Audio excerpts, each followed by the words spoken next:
ರಾಜ್ಯ ರಾಜಕಾರಣದಲ್ಲಿ ದೊಡ್ಡ ಸುದ್ದಿಯನ್ನು ಸೃಷ್ಟಿ ಮಾಡಿರುವಂಥ ಏನು ಶಿವತಾಂಡವ ಶುರುವಾಗಿತ್ತು. ನಿನ್ನೆ ನಾನು ಹೇಳಿದೆ ಏನಂತಂದರೆ ಶಿವರಾತ್ರಿ ದಿನದಂದು ಏನು ಶಿವರಾತ್ರಿಯಿಂದ ಇತ್ತೀಚೆಗೆ ಅಂದರೆ ಶಿವರಾತ್ರಿ ಮುಗಿದ ನಂತರ ಶಿವತಾಂಡವ ಶುರುವಾಗಿದೆ. ಡಿ.ಕೆ. ಶಿವಕುಮಾರ್ ಅವರದು ಒಂದು ಕಡೆ ಅಧ್ಯಕ್ಷ ಸ್ಥಾನ ಏನಂತಂದರೆ ಚೇಂಜ್ ಆಗುತ್ತೆ, ಅಧ್ಯಕ್ಷ ಸ್ಥಾನ ಕಳೆದುಕೊಳ್ಳುವಂತಹ ಭೀತಿಯಲ್ಲಿರ್ತಾರೆ. ಅದರ ಜೊತೆಗೆ ಮತ್ತೊಂದು ಕಡೆ ಏನಂತಂದರೆ ಕೆಲವೊಂದಿಷ್ಟು ಡಿ.ಕೆ.ಶಿ ಬಣದ ನಾಯಕರು ಏನು ಮಾಡ್ತಾರೆ ಅಂತಂದರೆ ಇಲ್ಲ ಡಿ.ಕೆ. ಶಿವಕುಮಾರ್ ಅವರು ಮುಂದಿನ CM ಆಗಬೇಕು, ಆಗ್ತಾರೆ ಎನ್ನುವಂತಹ ಭವಿಷ್ಯವಾಣಿಗಳನ್ನು ನುಡಿತಾ ಇದ್ರು. ಮೊನ್ನೆಯಷ್ಟೇ ಕಳೆದ ಬಾರಿ BJPಯ ನಾಯಕ ಆರ್ ಅಶೋಕ್ ಅವರು ಒಂದು ಭವಿಷ್ಯವನ್ನು ನುಡಿತಾರೆ. ಏನಂತಂದರೆ ನವೆಂಬರ್ 15-16ಕ್ಕೆ ಕರ್ನಾಟಕದಲ್ಲಿ CM ಬದಲಾವಣೆಯಾಗತ್ತೆ ಅಂತ ಭವಿಷ್ಯವಾಣಿಯನ್ನು ನುಡಿದಿದ್ರು.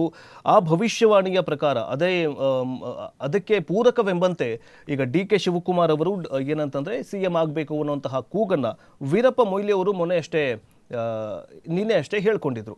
ಆದರೆ ಇವರ ಹೇಳಿಕೆ ಅಷ್ಟೊಂದು ಮಹತ್ವವನ್ನು ಪಡೆದುಕೊಳ್ಳಿಲ್ಲ. ಆ್ಯಕ್ಚುಲಿ ಏನಂತಂದರೆ ಮಹತ್ವ ಪಡೆದುಕೊಳ್ಬೇಕಾಗಿತ್ತು. ಯಾಕಂತಂದರೆ ಒಬ್ಬ ಮಾಜಿ CM, ಒಬ್ಬ ಹಿರಿಯ ನಾಯಕ ಈ ಮಾತನ್ನು ಹೇಳ್ತಾ ಇದ್ದಾರೆ ಅಂತಂದರೆ ಎಲ್ಲೋ ಒಂದು ಕಡೆ ಹೈಕಮಾಂಡ್ನಿಂದ ಯಾವುದಾದ್ರೂ ಮುನ್ಸೂಚನೆ ಬಂದಿದೆಯಾ ಅಥವಾ ಪಾಸಿಟಿವ್ ಏನಾದರೂ ಕೇಳಿ ಬಂದಿದೆಯಾ, ಏನಾದರೂ ಗಾಳಿ ಮಾತು ಕೇಳಿ ಬಂದಿದೆಯಾ ಅನ್ನುವಂತಹ ಅನುಮಾನಗಳು ಕಾಡ್ತಾ ಇದ್ವು. ಆದರೆ ಅದಕ್ಕೆ ಸಿದ್ದರಾಮಯ್ಯನವರು ಏನು ಮಾಡ್ತಾರೆ ಅಂತಂದರೆ ಡೋಂಟ್ ಕೇರ್, ಹೈಕಮಾಂಡ್ ಏನು ಹೇಳುತ್ತೆ, ಮಲ್ಲಿಕಾರ್ಜುನ್ ಖರ್ಗೆ ಅವರು ಏನು ಹೇಳ್ತಾರೆ ಅದರ ಬಗ್ಗೆ ನಾವು ನಡೀತೀವಿ ಅಂತ ಹೇಳಿದ್ದಾರೆ. ಬಟ್ ಏನಂತಂದರೆ 50-50 ಅನುಪಾತದಲ್ಲಿ ಅಧಿಕಾರ ಹಂಚಿಕೆಯಾಗತ್ತೆ, ಪವರ್ ಶೇರಿಂಗ್ ಆಗುತ್ತೆ ಅಂತ ಎಲ್ಲೋ ಒಂದು ಕಡೆ ಡಿ.ಕೆ. ಶಿವಕುಮಾರ್ ಅವರು ಮೊದಲೆಲ್ಲ ಹೇಳಿದರು. ಆದರೆ ಸಿದ್ದರಾಮಯ್ಯನವರು ಎಲ್ಲೂ ಕೂಡ ಈ ಕ್ಷಣದವರೆಗೂ 50-50 ಅನುಪಾತದಲ್ಲಿ ನಾವು ಪವರ್ ಶೇರಿಂಗ್ ಮಾಡ್ಕೊಳ್ತೀವಿ, ಮುಂದಿನ CM ನಾನೇ, ಪೂರ್ಣಾವಧಿ CM ನಾನೇ ಅಂತ ಎಲ್ಲೂ ಕೂಡ ಹೇಳ್ಕೊಂಡಿರಲಿಲ್ಲ. ಬಟ್ ಈಗ ಡಿ.ಕೆ. ಶಿವಕುಮಾರ್ ಅವರೇ ಮುಂದಿನ ಮುಖ್ಯಮಂತ್ರಿ, ಅದನ್ನು ತಪ್ಪಿಸೋದಕ್ಕೆ ಯಾರಿಂದಲೂ ಸಾಧ್ಯವಿಲ್ಲ ಅನ್ನುವಂತಹ ಹೇಳಿಕೆಯನ್ನು ವೀರಪ್ಪ ಮೊಯ್ಲಿ ಅವರು ಕೊಟ್ಟಿದ್ದರು. ಈಗ ಕಾಂಗ್ರೆಸ್ ವಲಯದಲ್ಲಿ ಈ ಉಭಯ ಬಣಗಳಿಂದ ಮಿಶ್ರ ಪ್ರತಿಕ್ರಿಯೆ ವ್ಯಕ್ತವಾಗಿದೆ. ವೀರಪ್ಪ ಮೊಯ್ಲಿ ಹೇಳಿಕೆ ಹಿಂದೆ ಬಿಜೆಪಿ ಗುಲ್ಲೆಬಿಸುವಂತಹ ನವೆಂಬರ್ ತಿಂಗಳ ಕ್ರಾಂತಿಯ ಮುನ್ಸೂಚನೆ ಎಂಬಂತೆ ಡಿ.ಕೆ. ಶಿವಕುಮಾರ್ ಬಣದ ನಾಯಕರ ಉತ್ಸಾಹ ಇಮ್ಮಡಿಯಾಗಿತ್ತು. ಆದರೆ ಮುಖ್ಯಮಂತ್ರಿ ಸಿದ್ದರಾಮಯ್ಯ ಅವರು ಬಣದ ನಾಯಕರು ಮೊಯ್ಲಿ ಅವರ ಹೇಳಿಕೆಯನ್ನು ಗಂಭೀರವಾಗಿ ಪರಿಗಣಿಸೋದಿಲ್ಲ. ನಾನೇನು ಪರಿಗಣಿಸೋದಿಲ್ಲ, ಡೋಂಟ್ ಕೇರ್, ನನಗೆ ಯಾರ್ಯಾರ ಮಾತುಗಳು ಕೇಳೋದಕ್ಕೆ ನನಗೆ ಇಷ್ಟ ಇಲ್ಲ. ಬಟ್ ಯಾವಾಗ ಹೈಕಮಾಂಡ್ನಿಂದ ಬುಲಾವ್ ಬರುತ್ತೋ, ಹೈಕಮಾಂಡ್ನಿಂದ ಏನು ಸಂದೇಶ ಬರುತ್ತೋ ಅದನ್ನು ಮಾತ್ರ ನಾನು ಪಾಲನೆ ಮಾಡ್ತೀನಿ ಅಂತ ಅಚ್ಚುಕಟ್ಟಾಗಿ ಎಲ್ಲೂ ಕೂಡ ಏನಂತಂದರೆ ಅತಿ ಹೆಚ್ಚಾಗಿ ಮಾತನಾಡದೆ ಸಿದ್ದರಾಮಯ್ಯನವರು ಇದಕ್ಕೆ ಉತ್ತರ ಕೊಟ್ಟಿದ್ದಾರೆ. ಹಾಗಾದರೆ ಏನಂತಂದರೆ ನಾನು ಡಿ.ಕೆ. ಶಿವಕುಮಾರ್ ಅವರ ಬಣದಿಂದ ಏನೆಲ್ಲ ಬೇಡಿಕೆಗಳಿದ್ದಾವೆ ಅಂತ ನೋಡ್ತಾ ಹೋಗೋದಾದರೆ ಸಿದ್ದು ಟೀಮ್ನ ವಾದ ಏನಂತಂದರೆ ಮೊಯ್ಲಿ ಈಗ ಹೈಕಮಾಂಡ್ಗೆ ಹತ್ತಿರವಿಲ್ಲ, ರಾಜ್ಯ ರಾಜಕಾರಣದಲ್ಲೂ ಮಹತ್ವದ ಪಾತ್ರ ವಹಿಸ್ತಾ ಇಲ್ಲ. ಚಿಕ್ಕಬಳ್ಳಾಪುರ ಟಿಕೆಟ್ಗೆ ಮೊಯ್ಲಿ ಅವರು ಪ್ರಯತ್ನ ಮಾಡಿದ್ರು. ಸಿದ್ದು ಸೂಚಿಸಿದ್ದ ರಕ್ಷಾರಾಮಯ್ಯಗೆ ಟಿಕೆಟನ್ನು ಘೋಷಣೆ ಮಾಡಲಾಯಿತು.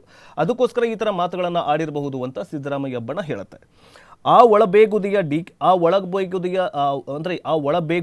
ಡಿ.ಕೆ.ಶಿ ಪರ ಹಾಗೂ ಸಿದ್ದರಾಮಯ್ಯ ವಿರುದ್ಧ ಹೇಳಿಕೆ ನೀಡುವಂತೆ ಮಾಡಿದೆ ಅಂತ ಸಿದ್ದು ಪರ ವಾದ ನಡೀತಾ ಇದೆ.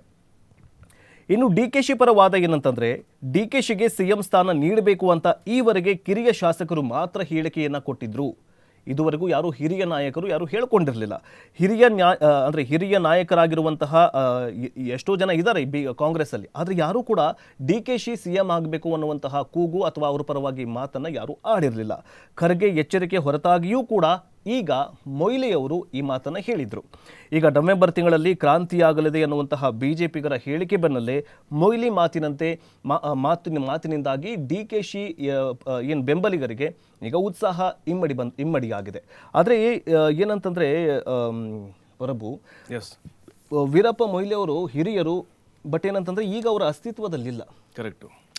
ಆದರೂ ಕೂಡ ನೀವು ನಿನ್ನೆ ಹೇಳಿದರೆ ಅವರು ಮಾಜಿ CM, ಅವರ ಮಾತುಗಳೆಲ್ಲ ಒಂದು ಕಡೆ ಮಹತ್ವ ಪಡೆದುಕೊಳ್ಬಹುದು ಅಂತ. ಬಟ್ ಏನಂತಂದರೆ CM ಸಿದ್ದರಾಮಯ್ಯನವರು ಯಾವುದಕ್ಕೂ ತಲೆ ಕೆಡಿಸ್ಕೊಳ್ತಾ ಇಲ್ಲ.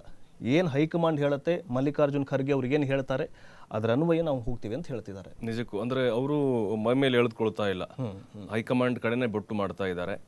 ಮತ್ತು ಮೊಯ್ಲಿ ಮಾತಿಗೆ ಇಲ್ಲಿ ಕಿಮ್ಮತ್ತು ಕೊಡುವ ಅವಶ್ಯಕತೆ ಇಲ್ಲ ಅಂತ ಒಂದು ಸಂದೇಶವನ್ನು ಕೂಡ ಕೊಟ್ಟಿದ್ದಾರೆ ಅಂತ ಹೇಳಿ ನೀವು ಹೇಳಿದ ಹಾಗೆ ಸಕ್ರಿಯ ರಾಜಕಾರಣದಲ್ಲಿ ಮೊಯ್ಲಿ ಗುರುಸ್ಕೊಂಡಿಲ್ಲ. ಬಟ್ ಅವರ ಹೇಳಿಕೆ ಮಹತ್ವ ಪಡೆದುಕೊಳ್ಳದಿದ್ರು. ಬಟ್ ಡಿ.ಕೆ.ಶಿ ಬಣಕ್ಕೆ ಒಂದು ರೀತಿ ಮತ್ತೆ ಲಡ್ಡು ಬಂದು ಬಾಯಿಗೆ ಬಿದ್ದ ಹಾಗೆ ಖುಷಿ ಆಗಿದೆ ಅಂತ ಹೇಳ್ಬೋದು. ಮುಂದಿನ